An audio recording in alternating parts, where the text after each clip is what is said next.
All right. What is going on, everybody? Welcome back to another Serious Angler podcast. I'm joined by my good buddy here, Mr. Andrew Full.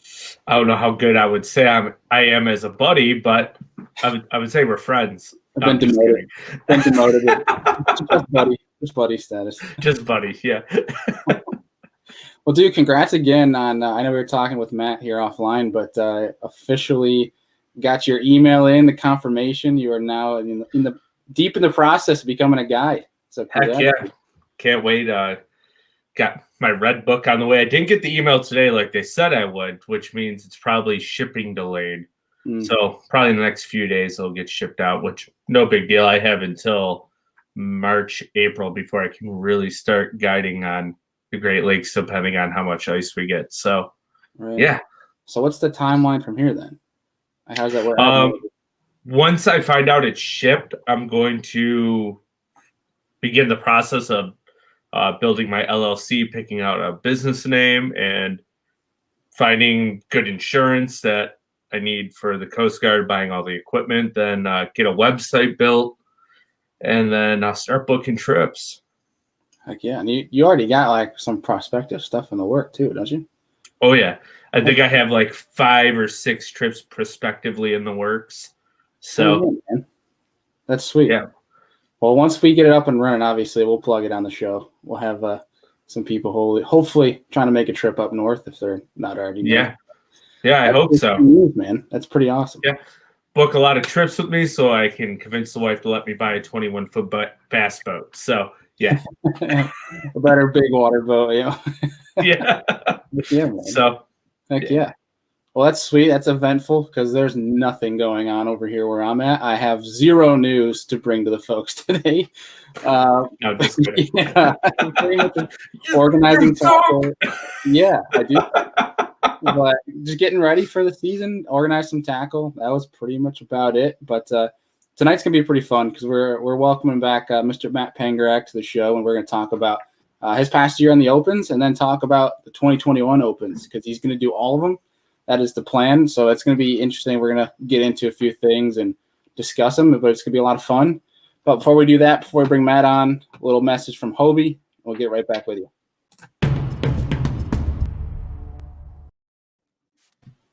All right.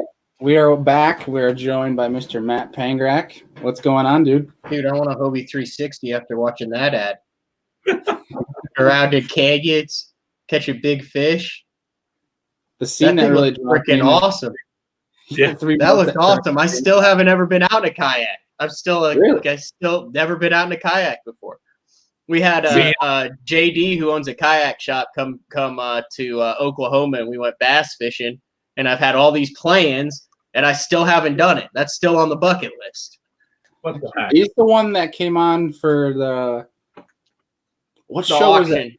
He was he won the Bass Fishing Hall of Fame auction for some reason had a desire to come down and spend a day with me. Then we went out bowling for a night, and then he was on VTL the next morning, but had a freaking great time. It was awesome. We caught the heck out of him. Didn't he call in at one point too prior to that show? Yeah, he's one of the callers. Yeah, he's called in before. Like I said, he owns a kayak shop in Illinois. Like he's like deep into it. So, and you from Illinois, aren't you? Yeah, originally from Illinois, the middle of Illinois, Decatur. It's like the first Christmas I haven't been back to Illinois in a long time. Man, so what are your plans for Christmas then? So if you're not going back home, I think I'm gonna go watch a movie. I'm serious. I think Wonder Woman came out, so I think I'm gonna go do that and maybe fish in the morning. See, I didn't even realize new movies were coming out. I barely even watch TV anymore. Yeah, like selectively. Oh, okay. And they're like on HBO Max and shit like that. Streaming services. Do you think that movie theaters are going to ever die out? Are ever going to die out or come back? Streaming services. What if they could just solicit? They're already dead. There's still some about going to the movie theater. I would agree with that. There's still some. I mean, there's still some about going and getting the popcorn and your seats and sitting there and the surround sound and 40-foot screen. Right. I think I could do without a movie theater, but I don't think I could go without a drive-in. You guys have drive-ins down there in Oklahoma? I've never been to a drive-in. What? So wait, you're telling me that like you'll just go kayak fishing during the day, then throw it up, and then go to a drive-in? Two things I've never experienced. Yeah. That's a thing where you guys are? Oh, yeah. I mean, drive-ins are, there's a bunch of them around here. And they're like 70s themed, and you just pull up in your car, turn your AM radio on, and jam away in your front seat. Yeah. Wait, so it links to a station on your AM radio? Yeah, AM, FM radio, whatever the movie theater, the drive-in has associated with. All year long or just in the summer? Depends. Like the one by me is going all winter right now. Yeah. Oh wow, I didn't know that because of all the Buffalo Bills football games. So they're watching the Bills game, dude. They've got to be booming. They have to be absolutely killing it. That's it's like the safest way you can watch a game with anyone else. Heck yeah! And then the other thing they've been doing too is they've been having live concerts outside because Cuomo, our governor, says we can't have any indoor concerts. So all summer long, people were playing concerts at the drive-in and using like the AM, FM radios in their car to stream the concert while they played live. Ingenuity right there. Yeah. That's freaking awesome. Making it happen. Yeah. They got it done. Before I know we mentioned how we're going to be talking about the Opens, but before we do, how was, we talked about it a little bit offline, but your trip up north for your first time ice fishing? Yeah. So, I've done the Bass Talk Live podcast with Mark Jeffries for 12, 13 years. And we ended up, this is a long sordid story that I'll just give the Cliff Notes version. We ended up having Sobey on, Sam Sobey, right? Who used to like film for the Pangrac and who's part of the Guggen squad. Anyway, he knew a lot about the YouTubes and stuff. And Adam Bartuzek, who's went to high school with him, is not trying to. He is fully in the professional media side of bass fishing up there. And he was like, man, you need to get Sobey on. So he had Sobey on, and I was like, he's like, well, I'm starting to do my ice fishing stuff. And I was like, dude, I want to go ice fishing. I'm just going to shamelessly invite myself up there. And he's like, yeah, come on up. And then Adam was like, yeah, this like Sobey's like goes off and does his thing and makes all his money on that. But like, if you really are serious about it, you can come up and I'll take you ice fishing. And I was like, hell yeah, I'm serious about it. So I drove up there. It just like, I mean, it just happened like boom, boom, boom. And then the cool thing is he's filming a series called the Crappie Chronicles. So he's over by Minneapolis, and he's like really interconnected up there. And that's like the Mecca, one of the Meccas for ice fishing. So he's filming it with two other dudes who are like top-notch professional ice guys. So my first experience was with Adam, who knows what he's doing and filming it, and two guys who are professional ice fishing guys. It was like what? So and trying to remember the other guy's name. Adam Griffith. Griffin? Okay. Yeah.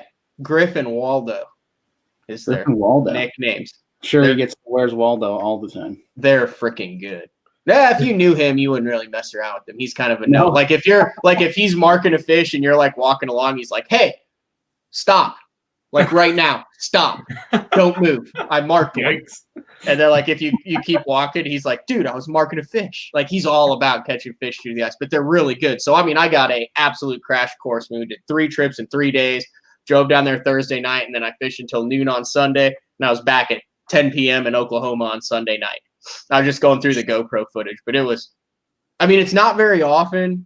I fished for 34 years. I'm 36 years old. I fished for 34 years, and it's not very often that you get to experience something that is new. I mean, I've done everything you can do. Alaska, Canada, Gulf of Mexico, Florida. I mean, I've done coast to coast everywhere just because of my job and what I do. But when there's something that's so new and you're still trying to catch a fish, it's just like, man, I'm just like absorbing stuff like a sponge. And it's cool to see all the different niches and groups of guys. Like, you live in the bass world. Down south is different than the bass world up north or the smallmouth world. And then you get into this ice fishing world, and it's just, everything is just alien. Yeah. It's so different. It's like, it's intimidating, honestly. Especially because you have so much more of a danger factor at play during certain times of the ice. Yeah. So this is considered, I guess, early ice. So here's the way I looked at it. So the first one, 7 inches of ice, not really an issue. It was fine. So we got in the back of like some river stuff, and it was like you could hear it like pop and crack, and it was clear. There's 4 or 5 of us. These guys are professionals. They have families. They do this. I mean, this is what they do. Some, one of the guys, Waldo, works for Vexilar, which is like the leading flasher company. Yeah.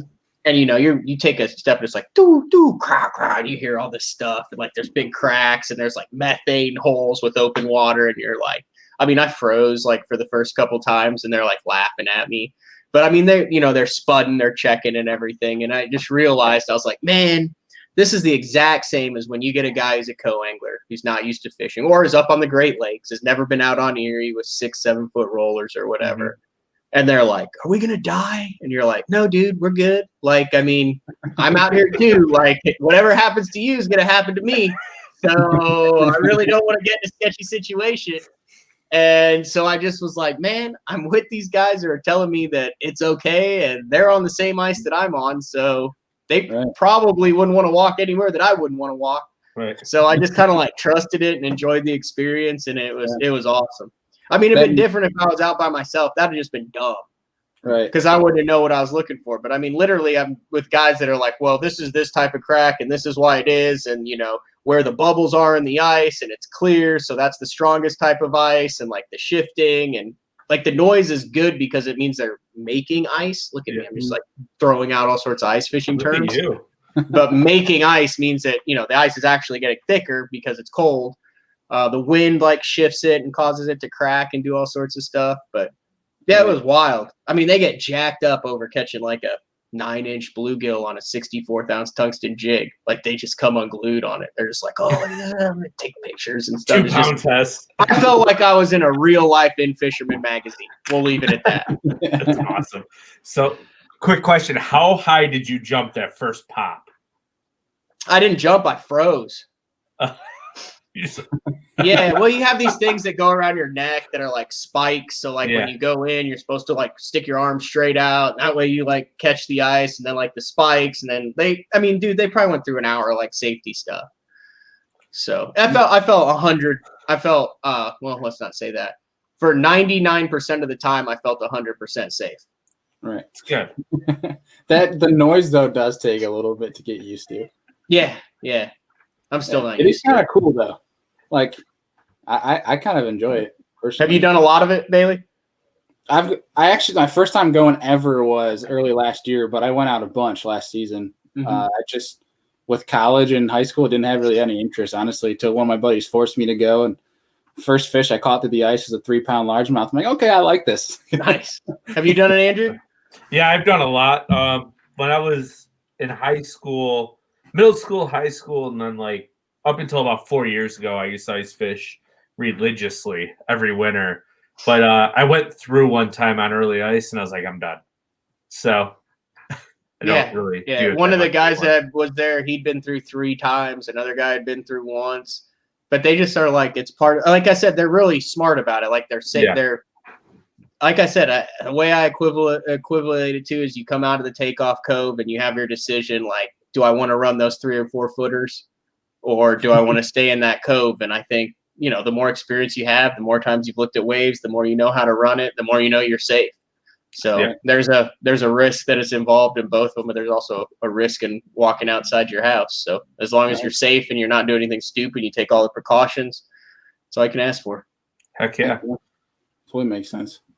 Well, dude, backtracking, to this past season on the Opens, I'd say you had a damn good year. Obviously, you didn't reach the goal you wanted to, but you were knocking on the door, if not turning the handle. So I want to talk to you about that. I mean, obviously, you got to feel good about it. Obviously, probably not. You don't feel what you'd like to feel right now, but we want to hear from you, your thoughts on this past season. Yeah, I fished the Central Division of the Opens last year, trying to qualify for the Bassmaster Elite Series. It took me one tournament to realize I should have fished both divisions, just with the overall in play. You fish all 8 and then they take the top 4 in the overall. But man, I picked like the worst year to really try to jump it and make it. It's just like a gauntlet of guys. Like, I mean, I made it. You're just sitting there in takeoff, and it's just like Greg Hackney, Jason Christie, Scott Martin, Keith Pochette. I mean, it just keeps going on and on. It's just guys you're like Brandon Polinick, Gerald Swindle. It's just, okay, we'll do this in the Opens, I guess. But I mean, I hung in there. I had like a 60 second on the Arkansas River, which is 30 minutes from the house. But in all honesty, here's the deal on the Arkansas River. So like 10 years ago, the Elite Series was supposed to go to the Arkansas River. They ended up moving it to Fort Gibson because the Arkansas River flooded.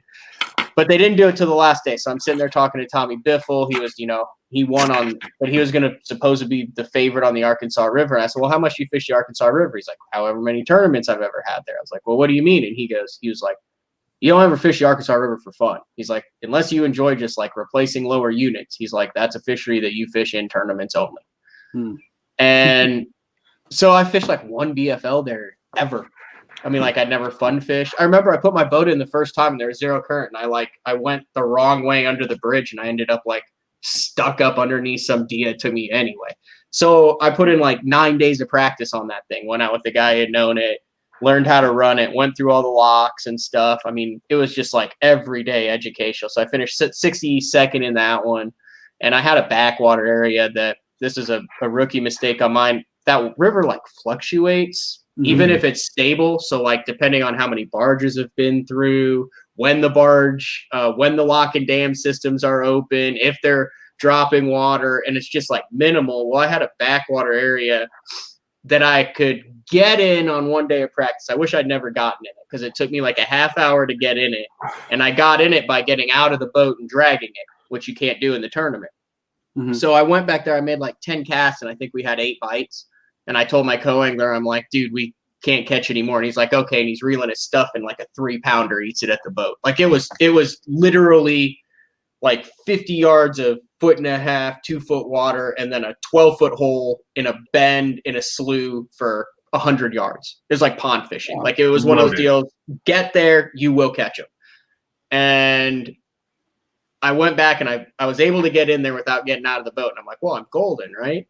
And then it like dropped like 4 inches. I spent like an hour and a half trying to get in there on the first day. And I only ended up fishing for an hour. I made like 1 pass after I decided, caught 4 and was done and had to lock back through. And then the second day, I spent like 2.5 hours trying to get in there because I had a longer day and I got in, but then it never even occurred to me that there was like a secondary little sandbar once you get into the 2 foot.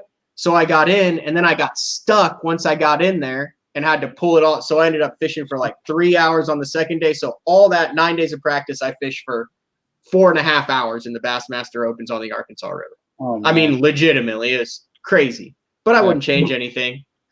It's just a totally different type of fishing. And knew that had to be my lowest one to try. I'd already kind of done the math. And you have to have like top 20 averages. So I had a 38 at Sam Rayburn, which I was afraid was going to bite me because I had a 6+ on a drop shot pull off right in my hands. Lost a couple fish out of it, and it ended up, I was really pumped because there were 225 boats in that. So that jumped me way up there, and I was like, well, I need to make a top 12 now to have any shot. And I went to Toledo Bend for the Bass Nation Regional. And I'd had my shift actuator go out in 2019 at the Costa Series Championship on the final day. And it started acting a little funky on like the last day of practice at Toledo Bend. But I got it to turn back over and I stopped and started it like 40 or 50 times. Well, you're Manny, Louisiana. If you've ever been there, it's not like they have like the shift actuator store down the road. They have like, a place to get crawfish and a gas station and a tackle store and a hotel. Right. And so I went back out on the first day and it was brutally tough. And I thought I was going to freaking crush him there. And I go to my first spot and I said, so I shook a big one off on a jig underneath this dock last day of practice. And I flip underneath the dock and it goes, don't. It was a 5-pounder and I boat flip it. And I go to the next one. I said, I shook a big one off underneath this dock and I flip in there, boom, 3-pounder and I boat flip it. Go to the next spot, shift actuator. Oh, no. It wouldn't turn over. So I fished for 45 minutes the first day. Had to get towed back in. Oh, I also caught a spotted bass and weighed in a short. So I ended up with only 6 pounds instead of 2 for 8. It was a bad day. So the second day I got it to start again and I said, screw it. I don't care if I get stuck. I got to try to make the national championship. So I'm like running by the Pendleton Bridge and the whole thing just shuts down. Well, I'd also gotten line wrapped around my lower unit, which had ate away the seal, imploded the lower unit. So now I've got no shift actuator and a blown up lower unit. Oh no. So I go straight to, I don't think I might have told, I haven't told the whole story. I don't think I BTL. So I go to Neely Henry. Bass Cat sends a shift actuator. I didn't even realize the lower unit issue would happen because I just assumed my shift actuator went out. The mechanic takes one look at it and he's like, yeah, there's a hole in the side of your lower unit here. And I was like, oh, yeah, that's not good. So there's no lower units because of COVID. So they end up, long story short, I got a day of practice on Neely Henry, and that was it. They thought that they could put a racing lower unit on, that it wasn't the shift actuator. So I go out there, and then it was the shift actuator. So I used a trolling motor one whole day and had to get towed in again during practice because my trolling motor went dead. So I had a 12th place or 11th place finish with 1 day of practice. So it actually worked out.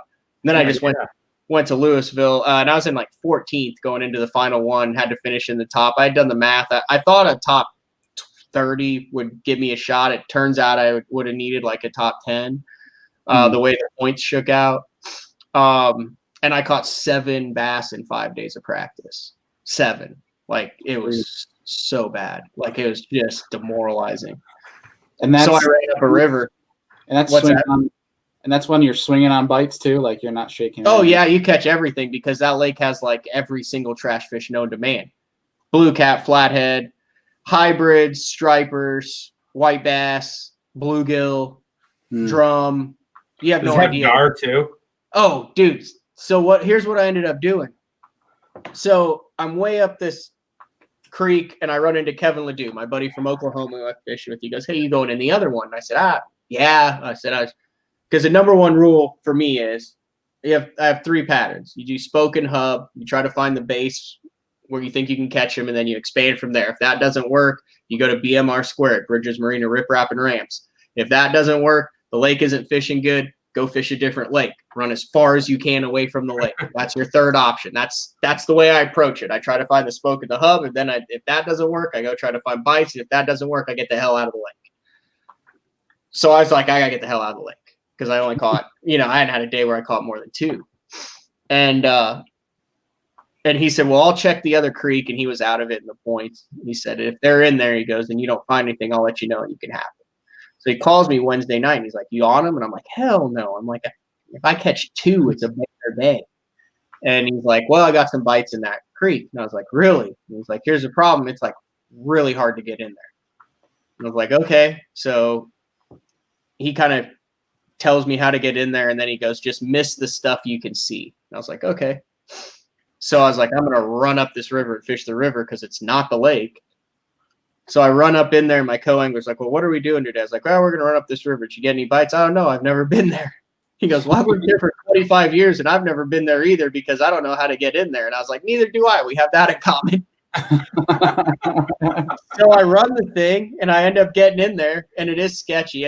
I put portions of it on my YouTube on BTL. I didn't put the whole thing just because it's nice to know how to get in there now, and not everyone else if we ever go back to that fertile fishery. So we get in there. Loves that place too for some reason. They pay. I catch 1. My co-angler catches 3 for 9.8 and is leading the dang tournament by a pound after day 1. Dang. Like, he just flipped in behind me. It was stupid. So I went up there again day 2. I ended up finishing 90th and finished 26th in the points. That was a long story to tell you that I had a decent tournament, 2 good ones, and a crappy one. Yeah. Hey, at least you're a good guide service.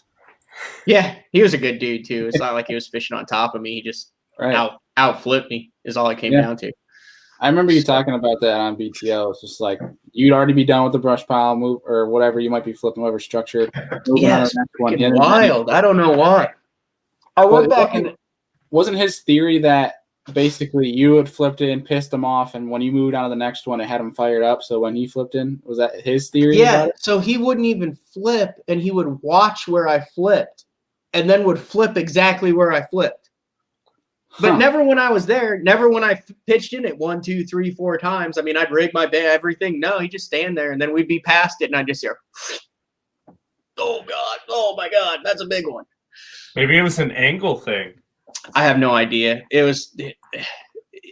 You can't look at it that way. I mean, dude, I put myself in an area that had the potential for a top 10 finish. I didn't spin out when had a guy behind me that was getting bit, and I made good decisions. It just didn't happen. At that point, you can't overanalyze. Meant to be. Yeah, we're using the same bait and everything. We're using everything. Everything was the same. And I feel like it wasn't meant to be. There's two ways you can say it wasn't meant to be. Like if you know in your heart that you did everything you could, you prepared, you practiced, you took every angle, you took advantage of everything, and it still didn't happen, then it wasn't meant to be. If you were just like, well, if I'm going to catch him, I'm going to catch him, and you don't really do all of that stuff, then no, man, maybe it was meant to be and you were just lazy.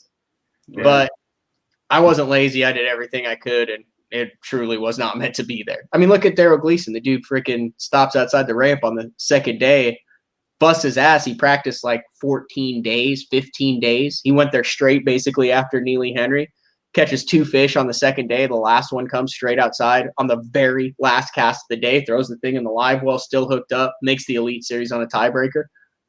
I mean, that was meant to be right there. Right. Because he put all those steps in. Like someone would be like, how the hell you practice 15 days and catch 2 fish? Like that, your practice didn't help at all. But maybe he caught one of the, it worked. He made the Elite Series. Yeah. I mean, that, in my opinion, that's the fish gods giving you a wink and saying, good job, bud. Yeah, you put the work in, you put the time in. Here's a last cast fish. Yeah, you got the sweat equity in there. It's your yeah, no doubt. I mean, looking back on it, dude, obviously, maybe beyond like boat issues, I mean, like you said, you made the decisions you made and you're happy with it walking away from it. But is there any other adjustments that you might have wished you made differently looking back on the season? So you have to realize that when you're in it for the points, every time you can call up, except on a final day when you make it, but every time you can call up is points. Mm-hmm. And I've done this long enough through Bass Zone covering it to where I've literally looked in that guy's eyes who missed the Classic by a point as he comes off stage, knowing he just missed the Classic by 1 point. And you can tell these guys are sitting there thinking of a fish that they lost or a run that they didn't make or coming in 5 minutes early. And I realized, whenever I had a good bag, I tended to, which I think is smart, get back in the vicinity of the weigh-in area. Let's not be 30 miles away with a late check-in and something happens. Right. Lower units, anything. But in practice, I typically put in at different ramps, right? So I get back to within a mile of the launch or whatever, even if it was just 10 minutes early. That's probably what I did. I didn't know what the hell I was doing around there. I hadn't fished there. I didn't know what was around there. There's guys stopping on all this stuff. And I watched Christy catch one on the final day right next to me at Neely Henry. I watch guys catch him at Sam Rayburn right next to the ramp. I mean, it's Bridges Marina Rip Rapid Ramps. It's a release area. They're not taking that pontoon boat on a 50-mile freaking journey across the inland sea. They're taking them out there and dumping them. Right. So I wish I'd spent more time, just an hour or two of every time, just putting in at that ramp, figuring out what's within a mile to where when you have some time to get back, you feel like you're being productive. And I think over the course of a season, that could gain you 10, 15, 20 points. I mean, you hear so many stories of, I just stopped right out there and caught a big one, and I didn't really spend any of my time kind of utilizing anything that was right around the ramp there. So that's definitely one of the key things that I learned. Heck yeah. Yeah. I think that's one, and that's something I personally look over too, is release areas or areas that are community holds, just because, I mean, I remember when I think it might have been Justin Atkins on, I don't know if it was BTL or it might have been Straycast. I'm trying to remember. It was Justin Atkins, though, that was talking about how he hates getting away from, or he likes to get away from the crowds. He doesn't like going to the community holes and such. And I'm kind of similar in that fact, where if it says, if you hear it being talked about as a community hole, I kind of like to write it off because I don't even want to bother with it. But watching people still win on it, it's one of those things you got to overcome it and know that it's called a community hole because there's fish, so you got to at least give it a chance. Yeah. That's the thing I've overcome too. But the Costas were kind of like this last year. I fished 2 divisions of the Costas, but you were talking 100 to 130 boats in that, and they went to pretty big fisheries. The Opens, it seems like a lot more guys come a lot earlier and spend a lot more days on the bodies of water. So, like, for example, at Neely Henry, when I did get on the water, and it was trolling motor only, but I put it in a creek that I wanted to fish in, like the very first morning in the first hour, I just had like 2 just 5 to 7 pounders just cave a buzzbait. But it was like 3 days before the tournament, right? And like water willow that like you drive into the creek and you're like, oh God, that water willow looks phenomenal.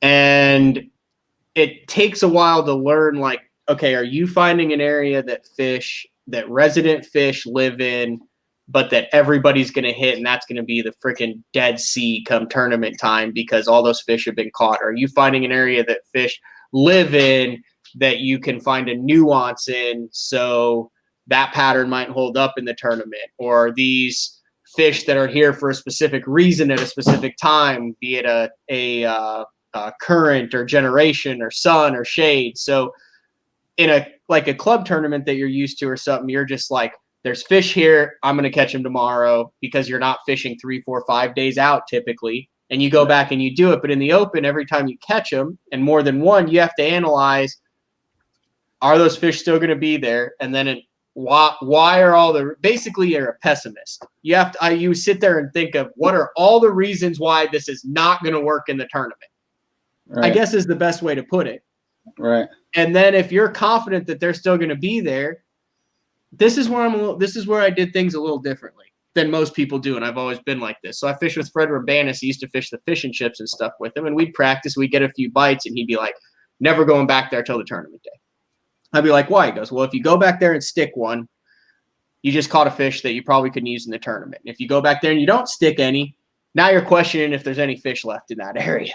He's like, so catch it, confidence, go do it on tournament day, whatever happens, happens. But I would find myself on Rayburn, and I even did it on the river. I didn't catch any at Louisville to be able to do that on. But like the other tournaments that I fished this year, where if I found something 3 or 4 days out, I'd always, if I ever drove past it, I'd always just kind of stick my nose in there at different times of the day, just to see how many people were in there, what they were fishing, if I could get a bite in there. And I felt like, especially on like Toledo Bend or Sam Rayburn, I found a stretch of grass. And I mean, I don't really punch grass, but I caught some punching grass. And I called Brad Hallman up. I'm like, dude, I'm catching them punching grass. Like, you think they'll stay? And he's like, yeah, they'll stay. I'm like, well, I'm in like the most popular creek in the lake, and it's pretty dang obvious on the map where I'm at. Man, I looked at my trails at the end. I bet in practice I went in there 20 times over a 4-day period just to look around. And sometimes there'd be like 5 boats or 8 boats. One time there'd be like 10 boats, and I almost wrote it off. But then as it got closer to the tournament, I kept going back in there, and there'd be fewer and fewer boats. But then I'd fish it, and I'd get a bite still. I'm like, so what's going on with that? But I felt by the time the tournament started, I really understood that area, how much pressure it had gotten over the 4 days, and how many guys were really beating it up. And that's what allowed me to just sit there and punch and punch and punch. And in the afternoon on the second day, I had confidence in it because I knew that section hadn't gotten crushed.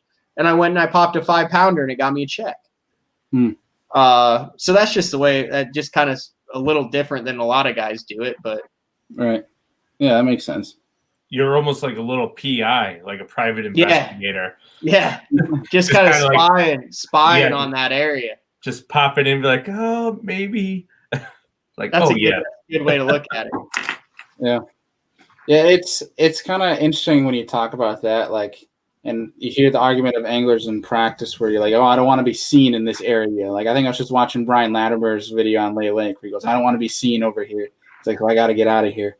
And it's like, you hear, I think it was Josh Douglas that spoke about it on your show as well. Like when he's out graphing, how if he finds some good stuff, he picks certain times to go back and graph it because he doesn't want to be seen out there because people will be like, oh, wonder what that guy's looking at. And then they'll go out and check it. It's such a strategy game. Like, you don't think that practice is that much of a strategy game when it comes to other anglers, but now it's like become that, especially in those massive tournaments where you got to be smart what you're looking at and when you're looking at it. I'll be brutally honest here. I don't really care if someone is so lost on a lake that they're looking at what I'm doing and then going and trying and duplicating it. I ain't worried about that guy. Right. Really, I'm not. I mean, I'm worried about the guy that doesn't even look at your front deck when he pulls up to the boat ramp because he's so dialed into his pattern that he doesn't give a damn what you have tied on. That's the guy that I'm worried about. That's not the guy that's out there seeing what you're idling and then it's like, oh, well, because that guy's not on anything. He's not developing his pattern. He's not trying to add to it. He's a guy that's freaking lost and is trying to leech onto someone else. That's fair. That's a good way to look at it. Yeah. So among talking to anglers through this show, would you say a person is more dangerous if you know they're a junk fisherman and they have 10 rods on their deck, or you run into a guy like a Greg Hackney and he's just got the jig and a square bill on his front deck? Which one would you be more afraid of? I'm afraid of the guy with the least rods on the front deck. Because we know there's some guys that thrive at junk fishing. They're the easiest to beat, but they're the hardest to beat. If that makes sense. It does. Yeah, when you see somebody, especially like, you're waiting for blast off and you see guys got 1 or 2 rods on deck, it's kind of like an eerie feeling, especially if you know you're not something good. You guys know it. You guys know it. Like when you're on them in the tournaments, you're rigging for 10, 15 minutes a night. When you're not on them, you're like, well, that wacky worm bite might turn on. Let's rig 2 of those. And then, you've got all this stuff and you're like, but when it's doing, it's like, well, what do you have to do? I got to respool those 2 because I know I'm going to get some big bites on that. And I need to make sure I change that jig because the hook point's rolled over and we're good to go. Yeah. Your buddies are all out there rigging. You got the cover on the boat or your yak's all hooked up already. You're good to go. And they're like, well, why are you drinking a beer? So I'm done, man. I know what I'm going to do. Now, that doesn't mean I don't have that stuff in the rod box, but it just means I'm not sitting there tying on all sorts of elaborate things. Yeah. Heck yeah. Yeah, you can't fake it either. Like you can't talk yourself into being on them. No. See Andrew with the hat, with the Robertson hat there. Oh yeah, it's a good hat. Yeah. So, but yeah. But so looking forward now though to 2021. So obviously you said you wish that you had fished the Easterns. So now you had talked about you're going to do all 9 because now it is 3 divisions. The Northern, Central, and Southern. Is that correct? Yep. So, out of those, talk to us about obviously your mindset going really into the Northern, Southern, and Eastern that they're calling the Central. So what are they calling it? The Central is like 2 in Alabama, and then they just threw a token one over in Oklahoma. I'm not complaining about it. It's just right. Yeah. It's a great schedule. I'm super happy. I'm super jacked that Bass went with the overall. The reception that the Falcon Rods overall had last year and the guys who got in, I've been a massive proponent of a true minor league system that culls guys out. Not that it's easy to catch them in 3. It's not easy to catch them in 4. It's not easy to catch them in 1. But consistency over 9. 37th place average in 4 tournaments doesn't get you on the Elite Series through the Opens. 1 division, but a 39th place finish average overall, I believe, is what Brian New had, and he won the points in the overall. Right. So the more tournaments, the better. And if you are serious about doing this as a career and making it, man, you have to be in a position to be able to go across the country and fish a number of tournaments because, man, legitimately think about it. 3 divisions, 3 tournaments. Let's say you have 6 good days, right? You don't make any final day cuts. One of them's your home pond. You got a buddy who lives on another pond, and you just freaking luck into some schooling fish in a 3rd tournament. Now you fish 6 days in a tournament series that you just signed up for. You don't have to qualify for. Now you're on the Bassmaster Elite Series with 100 other guys. That's a real good way to get your ass kicked real quick. Heck yeah. Yeah. So take any of that out and have the 9 tournaments. And yeah, there's going to be less guys doing it, but I think it's a really, really smart move by Bass to have the overall again. Right. Yeah, I would agree too. 100%. So what's your outlook then going into this year? And is there a specific division, I guess, like schedule-wise, that you're more excited for than another? I mean, obviously you see Grand. I would have liked to do some more. You see Grand on there, and you're like, well, that's awesome to be able to be close. But you look at this further out, and you look at all the stops and all these guys. You have to figure out how to catch them on tidal fisheries. You're gonna have to figure out how to catch them smallmouth up north, the Florida fish, the Ozark fish, the TVA fisheries. Like, really, if you're looking at this from a career.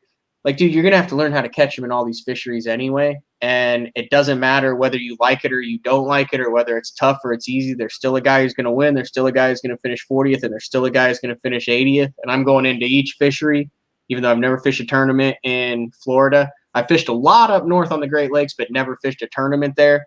Never fished a tidal tournament like it's going to be on the James River. I just got to figure out how to be that guy who finishes 40th.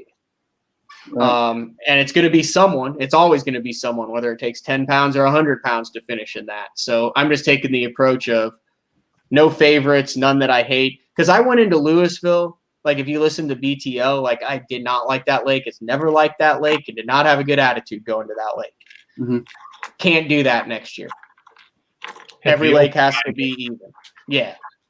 The lake is a playing field that is providing a platform with the possibility of success. Right. Fair enough. I like that outlook too. And I'm guilty of it. I'm guilty of it, especially on the same body of water, because I won our state kayak Bass Nation here, and they announced that Louisville for the national, and I immediately said, no, I'm not going to that. I'm not going to spend the money to go. You didn't even go? No, it's in March. It's in March, and it's like in conjunction. Oh, you gotta go, dude. I'm waiting to see what the payout's going to be to see. You gotta go. Monetarily. Is it off limits for information now? Already? I don't think so. They haven't. I got my buddy James. Well, this is a worldwide podcast. I say whatever I want on it. It's public information. My buddy James Biggs guides on Lake Louisville. He guides over 100 days a year, basically on Lake Louisville. Guide that lake. He does, because they have tournaments there and guys take him out and what to do. Anyway, he told me, this is no joke, that time of the year, Louisville is one of the best lakes that he's fished, and it is incredibly fun. The numbers are there. You can catch them spawning. It's before the big boats get out. You can catch them on a chatterbait cranking. You can go down the bank and catch 14 pounds. He said it's the easiest. He said it's a phenomenal fishery. He said bass has just happened to hit it every single time they've had a tournament there, when it is the absolute worst that lake has ever fished in the past decade.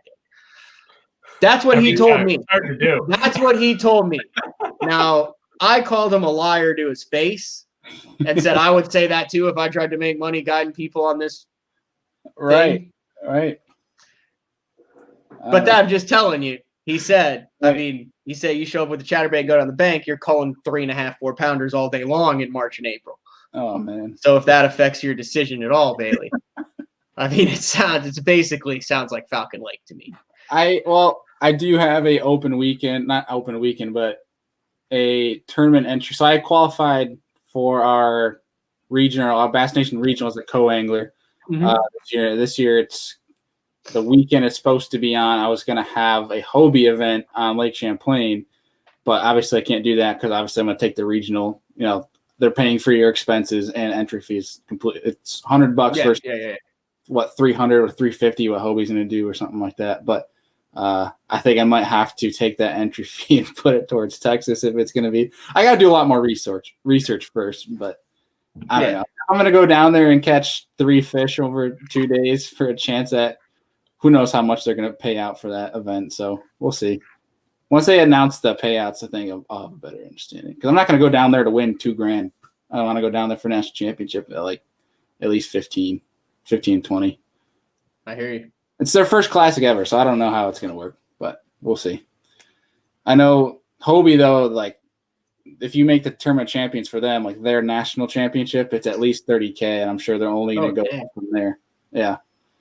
So it's slowly getting more money, but I don't know. You can ask Andrew. I text him. We talk every day, and I change my mind just about every other day of what the heck I'm going to do this year. I'm sure you know how it is, but it's yeah. But I mean, looking at the schedule, I got it pulled up, and like Harris Chain in March. I think everybody's seen a Harris Chain in March. I think the only wacky thing we've ever seen on a lake like that in Florida is like Jordan Lee and MLF with a hair jig. I think that's about the wackiest thing you'll see. So everybody, I don't even remember that. Was that this past year? Heavy Hitters, yeah, I think that's how he won it, was with a hair jig in Florida. Oh, I haven't seen Heavy Hitters. I guess I should watch Heavy Hitters. I think that was in May, wasn't it? I have no idea when it was. All I remember from that one was Jordan Lee with a hair jig because everyone was like freaking out. I thought it was catching on a chatterbait. He was swapping back and forth. His 8-pounder came off of a hair jig.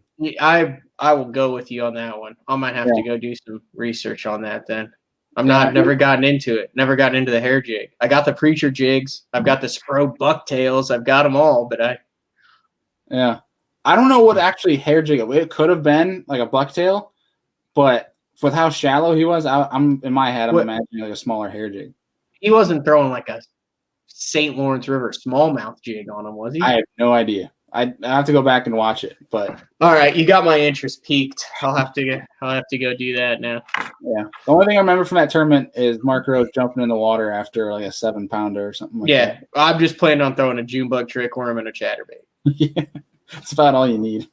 And a speed worm. Yeah, and a speed worm and a chatterbait. Yep, golden. Although in March they might be like dead hard spawn. I think they spawn like 8 months out of the year down there, dude. They start spawning like now. Yeah, I think it is spawn right now. It is. Yeah. They spawn like for 6 months. That's why, have you ever seen, I'm going to get in trouble with this one. You ever seen like the Florida angler is what I call them. They got the coach's shorts, little longer than Tommy Biffles, but the coach's shorts. Skinny legs. Haven't had to work out the legs. Then they've got the angling shirt with the back, the aerated back tucked in because it's hot down there. So they're going to sweat. Dude, their traps and shoulders just built because all they do is push pull for 5 months out of the year. You can tell it's a body type. You're like, that guy does a lot of sight fishing because he spends 5 hours a day push pulling a 20-foot fiberglass boat through eelgrass beds. It's an only build. Look at Bobby Lane the next time you see him. Yeah. You'll be like, yeah, that guy is yoked, like up here. And it was even better, like Scroggins when he first came on tour. Those guys spend their whole day just pushing a power pole for 6 months out of the year, push pull through the eelgrass. Just no neck. Yeah, just no neck, just a gold chain, an unbuttoned angling performance fishing gear shirt, and just a push pull. Have you watched any of the old school Mikey Balls YouTube videos? Yeah. You're pretty much describing him to a T, like the like Gene Capri's pretty much, and falling into water after he's. I mean, it's not a bad thing. It's just regional. Florida man. It's just a Florida man. That's all it comes It's just like you come to Oklahoma and Texas, it's long sleeve shirt, Richardson 412 hat, and freaking board shorts with flip flops. You go to like my girlfriend went to the first weigh-in ever, and she's like, well, that was weird. And I was like, what do you mean? And she's like, it's 60 dudes that are dressed identical. That's so funny. I think a lot up here in the north, you'll see guys with just jeans and like Tackle Warehouse T-shirts, and that's about it. Yeah, we don't really have a type up here, to be honest. But looking next, or rain gear when it's 80 degrees out, and you're fishing Lake Erie. We'll be here until midnight if we go through the style of every single region for the 9 opens. I'm trying to look at. I haven't actually looked at the full list beyond the northerns of just which ones might make things interesting. Because I don't know, like a North Carolina in September. I don't know.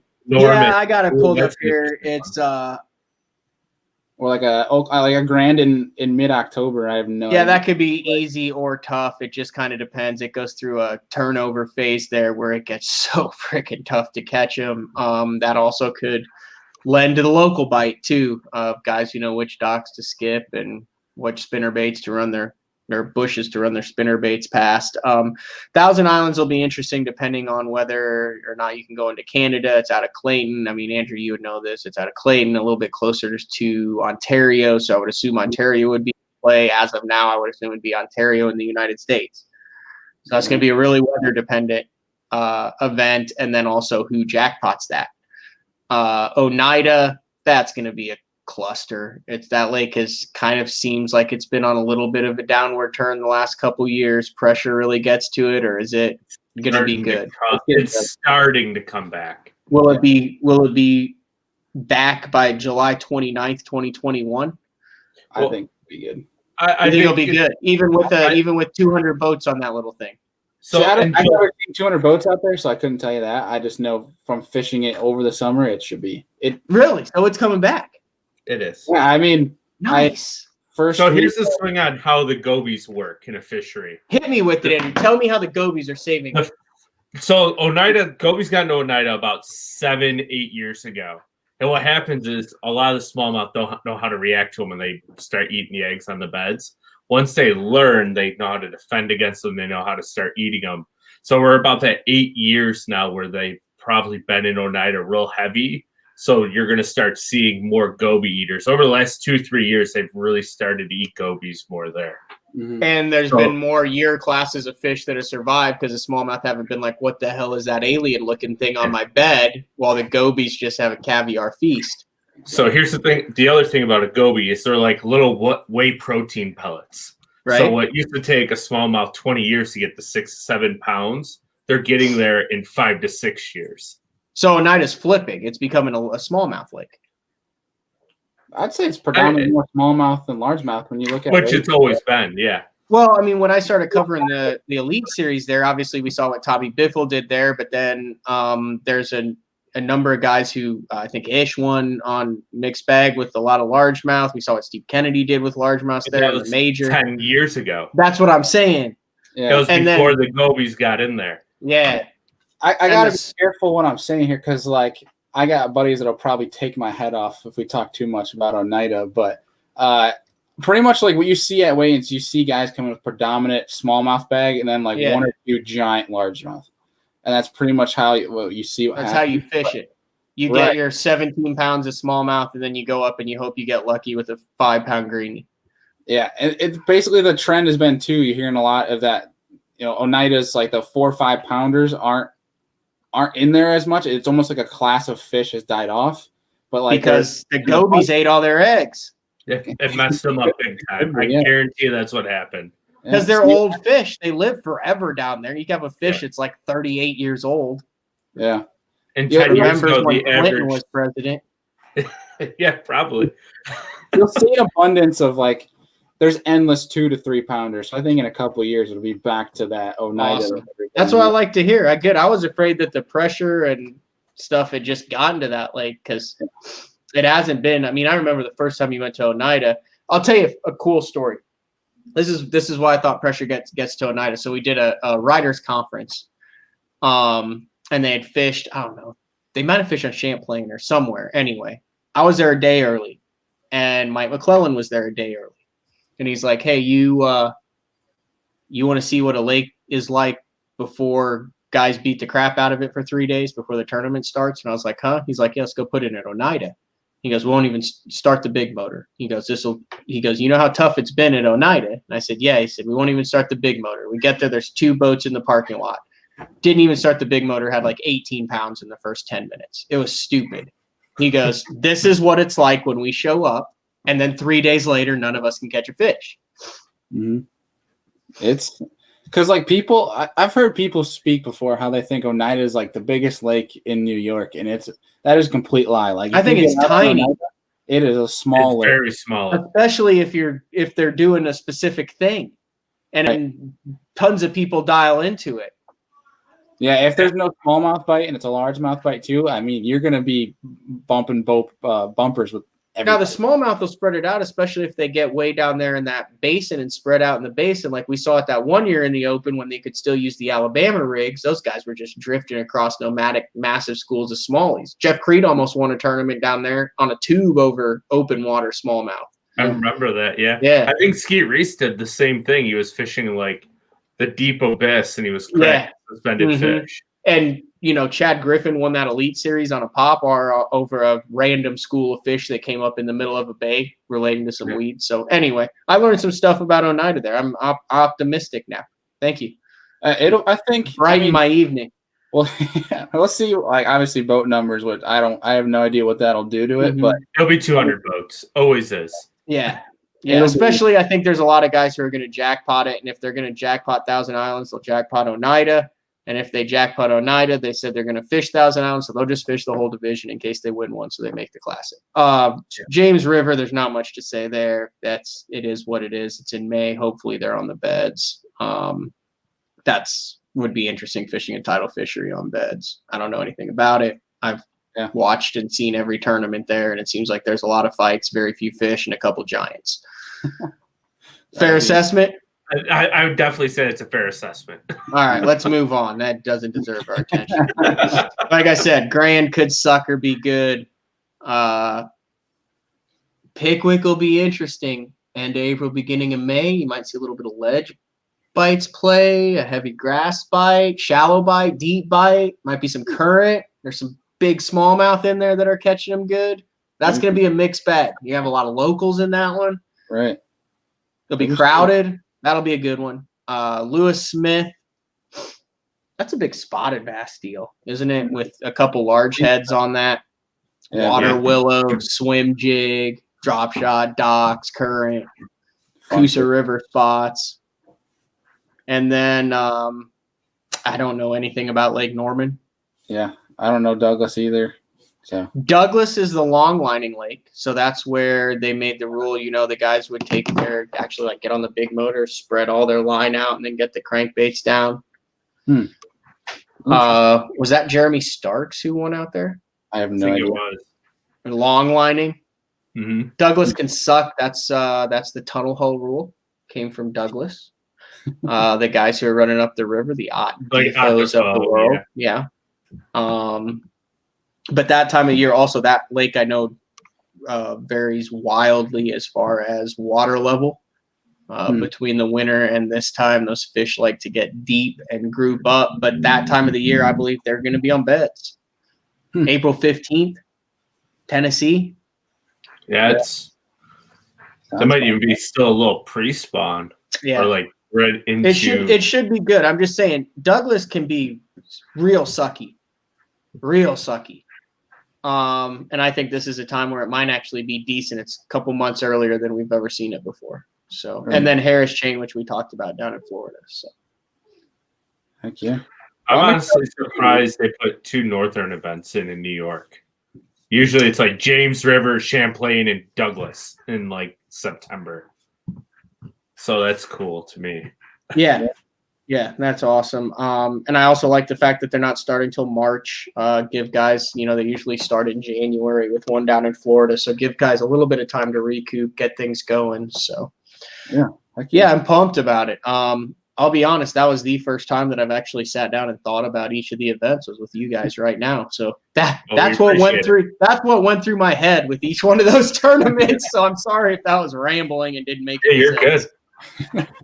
Well, hopefully it made you a little bit more excited to come up here. And hopefully I'll bump into you. I'm traveling the Northern Opens with a good buddy of ours. And for sure. I'll probably end up seeing you there. All right. Awesome. Yes, sir. But dude, we appreciate you taking time out of your schedule tonight to talk to us about the Opens. And obviously we're rooting for you for 2021 and the Open schedule. Hope you can and get some sleep. I'm sure you're exhausted. Yeah, I got some sleep. Dude, Bailey, Andrew, I love coming on your guys' show. I tell people, everyone's like, man, there's so many podcasts out there and blah, blah, blah. And I'm like, dude, the biggest thing is consistency and sticking with it. True. And, man, you've racked out 160 shows now. Every time I'm on Instagram or social media, you guys are always got new anglers. And it started off with, a great mix of local guys, your buddies, people you haven't heard of, and then, some of the biggest hammers out there. So you guys do a great job and just keep sticking with it. You're definitely the freaking Iron Men of the podcast world as far as delivering good content. So, and also Andrew, I'm jealous of the captain's license that you're fixing to get. Like that's a big deal. It's not an easy thing to get. Some states require it, some states don't. But once you get that, man, you got that in your back pocket, and you just have to renew it. It's awesome that you're getting. I think it's every 3 or 5 years you have to renew it.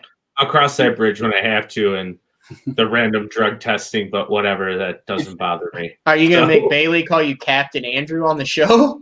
I should. That would be funny. If we want to be like politically correct here, it's Master Captain because I got my master's license. So. Wow, Master Captain Andrew.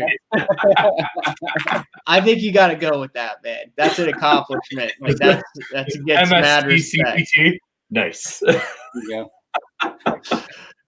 Be good. We appreciate the kind words, and you and Mark are a great example for people to strive to chase, and it's cool to tune in every morning and just seeing how you guys run things, and it's cool because you guys literally have set the bar for the entire industry on from a media standpoint.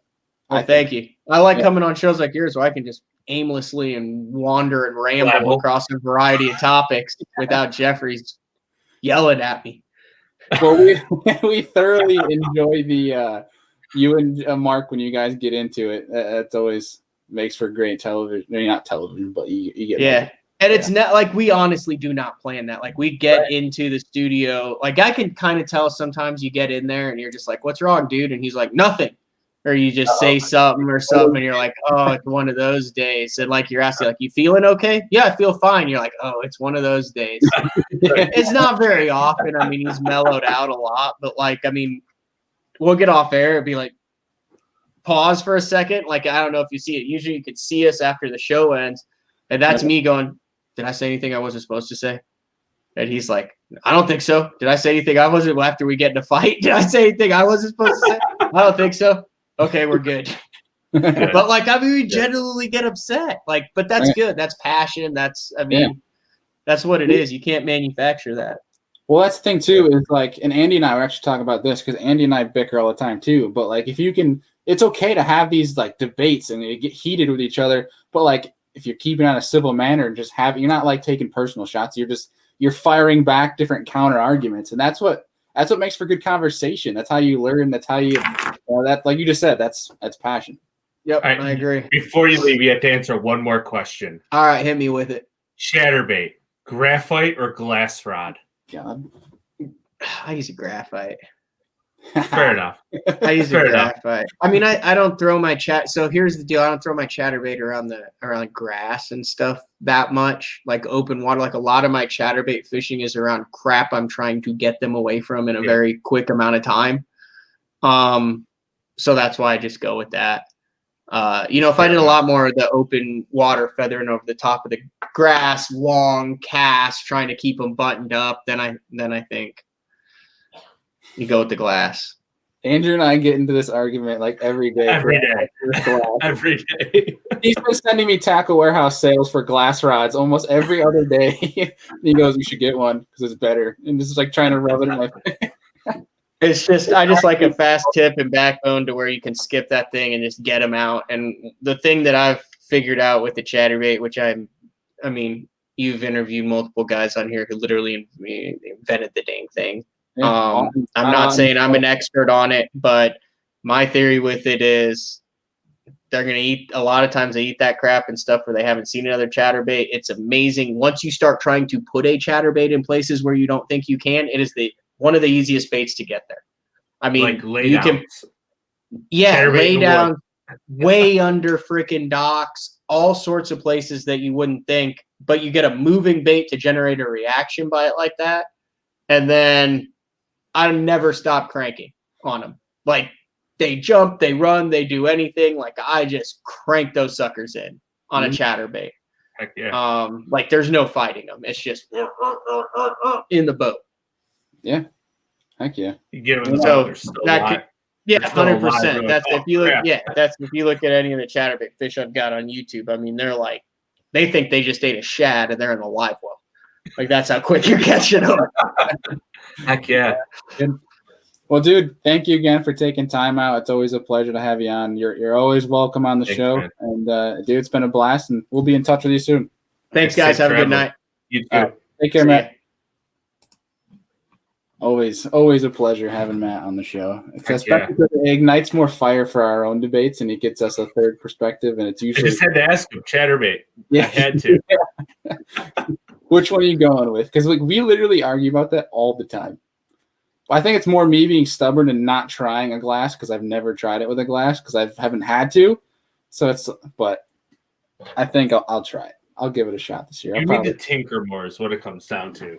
I'm stubborn, man. You're very stuck in your ways. And I'm telling you, you're stuck in your ways, and that's a great thing. But if you tinker just a little bit, you'll find something works better than what you are already doing. Right. See, for me, when I have tried tinkering in the past, I've gone out and spent the money to tinker, and I screw it up, and I realize I shouldn't have tinkered, and then I'm in a hole for money because I'm a broke college kid. So it's like another argument I can get. Douglas rods, yes, sorry, Douglas rods here, but 703 to 704. 703 is a way better jerkbait rod. Way better. We'll see. I never tried it, so we can't really argue. Exactly my point. You counter argue me with something that you have no experience doing.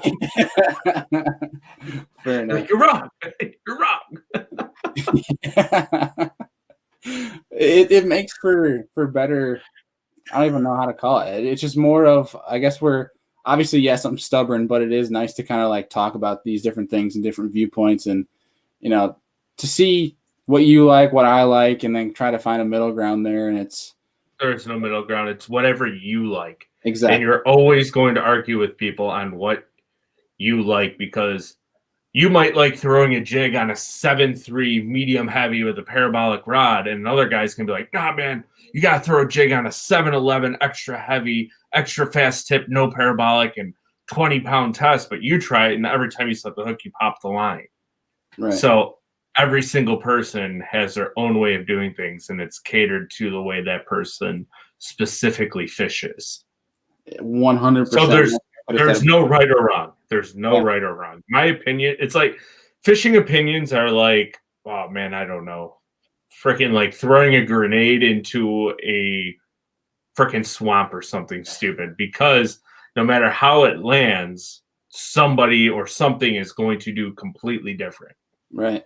Yeah. And for me too, to add on that, it's like adding on to being stubborn as well is like, if I'm catching them on it and I'm not having issues with it, while yes, I could, as you mentioned, tinkering and potentially make it better somehow. You could make it worse. Right. But for me, it's like, if I'm catching them on it, I'm not having any issues, why should I try anything else? And then it's like, if I do have issues maybe hooking up on these fish, getting them in the boat or whatever, for me, my first thing I go to is baits. I look at what can I fix bait first, and then I go to my mind doesn't jump to rod right away or line right away, which I probably should. I probably should put that perspective more in the priority list. I think for that, it's just because I'm young and I haven't had the luxury, growing up of. I can't say I have either. Oh, I can't use this rod. I need to go buy this rod. I'm like, okay, you're forced to, with this piece of equipment, figure it out. But I do think I need to add that perspective into my priorities if I do see that situation arise where, okay, how do I need to fix this? Yeah. See, I think completely opposite in this spectrum, because if you ever look at like tournament recaps in the top 10, and besides like very specific body of water, if you look at, let's say, Gunnersville Lake in summer or pre-spawn, all top 10, yes, somebody might have a chatterbait in one hand, but that second rod they're using might be a DT. One guy might be flipping. One guy might be throwing a spook because they found 60-degree or 65-degree water somewhere. So it comes down to that. But if you really break it down, every one of them is going to be throwing that bait on a different rod, a different type of action. Every rod has a different type of action.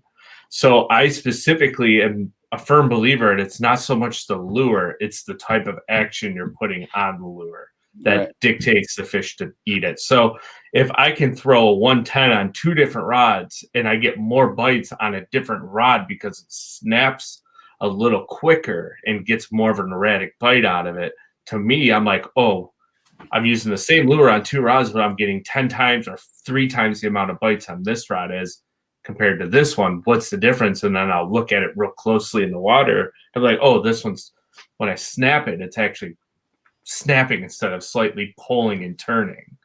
Right. So that's where I think a lot of people miss out, is the fact that you could have roughly the same rod, but one's a medium light and the other one is a moderate medium, and they're going to pull the bait differently. So medium light's an extra fast, and that moderate medium, each one of those rods, yeah, they might have the same fighting power, but the action on the rod gives the bait an entirely different look in the water. Right. And I think that's where a lot of us miss it, is the fact that, like, oh yeah, that jerkbait is working, I'm getting a bite, but could I get more bites on it if I try a little quicker rod? That's fair. Yeah, I think that's definitely fair to add in there. But I think that'll do it for our nightly rant. That rabbit hole right at the end, jerkbait rabbit hole. Yeah, and if people have opinions that conflict or are similar to Andy and ours or Pangrac's, I mean, go down in the comments, let us know, reach out on social media. This is stuff that we like to debate. I mean, tell me I'm wrong, please, because like if I'm wrong, obviously I want to fix something. Especially like as Andrew said, I'm not saying you're wrong. I'm just saying everybody has their own side. If I can tinker and make it better, I mean, I'm all for that, because I feel like someone else pointing out what I can tinker to make something better is going to be easier for me to like trying to feel like how I should word this. It's where I feel like I'm stubborn in my ways, and I feel like I'll be so late to adjusting to something that could be better, even though it's not broken. But it's going to be much faster saying like here, just try this. I bet you it's going to be better. Try it.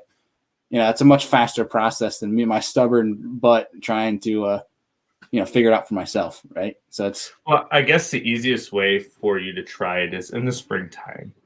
Take your rattle trap, one of your favorite baits to throw in the spring, right? Take your rattle trap, put it on 5 different rods, just go around and hook a fish on each 5 rods, or feel the bait in the water just to see how it feels different.